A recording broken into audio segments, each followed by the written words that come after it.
The Window, Part 2. Written and narrated by Blue Sky. I'm still here, still stuck, I guess. Yet I've learned to enjoy the silence, learned to love my own company.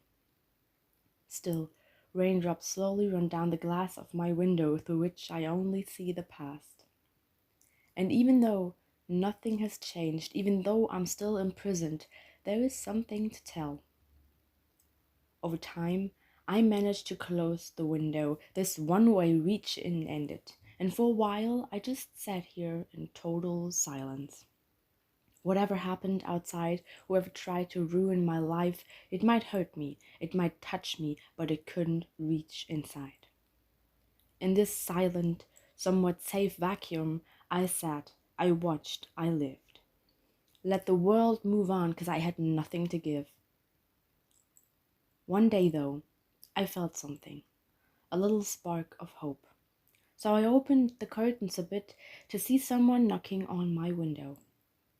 And over time, I noticed this person come and go, but never giving up on me, as if somehow they know that I'm still here. I still live. I'm still myself, but forced to hide.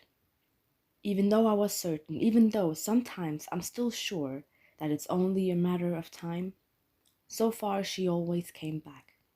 And I watch her knock on the window. I listen to her voice telling me stories and talking about life.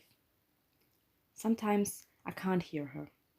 Sometimes I simply don't understand, but I like watching her. It even makes me smile. There's hours without her and minutes with and seconds where I catch myself waiting for her. During all this time, being lost, being scared, I lose track of time. Seconds, hours, months go by, day or night, I no longer mind.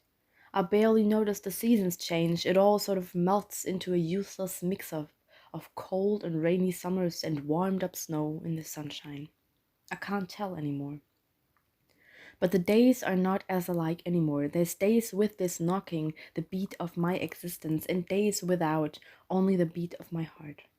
The drum of my mind is the rain outside, constantly and heavy pouring onto the window, loud and noisy, unstoppable. But when she's there, knocking, talking, hoping, the rain turns into white noise. I can finally hear my own thoughts again. I can think about things and I can put my mind at ease. How I love those moments, the silence inside of me. And the rhythmic knock, knock, knocking, her hand on the window, her heart seems pure. And I feel empty, yet filled and wonderful, even if it only lasts for a second. No one else comes around to check on me anymore, and honestly, I stopped checking. I just closed the curtains, let the world be. It's not like I could interact with it anyway. But eventually, during one of this person's visit, I took a look at the world. This world that so harshly cut me out, the world I so badly ignored in a pointless act of trying to forget. And I saw trees and clouds, even some flowers.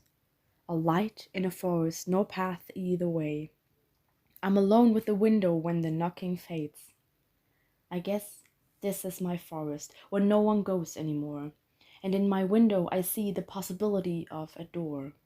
So maybe I can't say that nothing has changed, but I'm still stuck and there's never-ending rain. Just not necessarily never-ending pain. And I'm glad that I can write this all down. I have pen and paper here in my prison that slowly turns back into a safe space, even though I can't leave. But I don't have to. I don't even want to anymore, because no matter what, this life is not mine anymore. It's the life of a girl that once was a child, who's now a grown woman with the girl trapped inside. This person, this girl that keeps coming back, I think she can see me, like who I actually am. It is like she's looking me right in the eyes, which is impossible considering where I am. But maybe, at some point, if she keeps knocking, there might be a chance that the window will open, just to let her in. These are the things I currently think about. On cold nights, when the darkness surrounds me and mysterious sounds seem to come from everywhere and nowhere, weird shadows arise and scare me. But I have a candle now. Hopefully, it will last for a while. I don't miss the feeling of being lost in the dark. Please don't take this away from me. I'm sitting here in the dark, watching the flame. I'm still scared, still sad a lot. It's just different. I don't even know if it's good different. Actually, there isn't much I know. All I really do know is that I'm here behind the window, looking out, losing it. And I don't know who I am anymore. That's what I know. Even with these small changes, the candle, the knocking, don't ask me if I want to get away from here. Because with only the world out there and the same world from in here, what would it matter anyway? May this be a window or a door. Either way, I wouldn't know what for. Lock me in, lock me up, knock me out. I'm lost in the raindrops' constant, steady sound, with nothing and no one around. Through my window, with my pain, I feel my teardrops and watch the rain. And every day I wonder, why me? Why now? But I can't tell you, 'cause I don't know.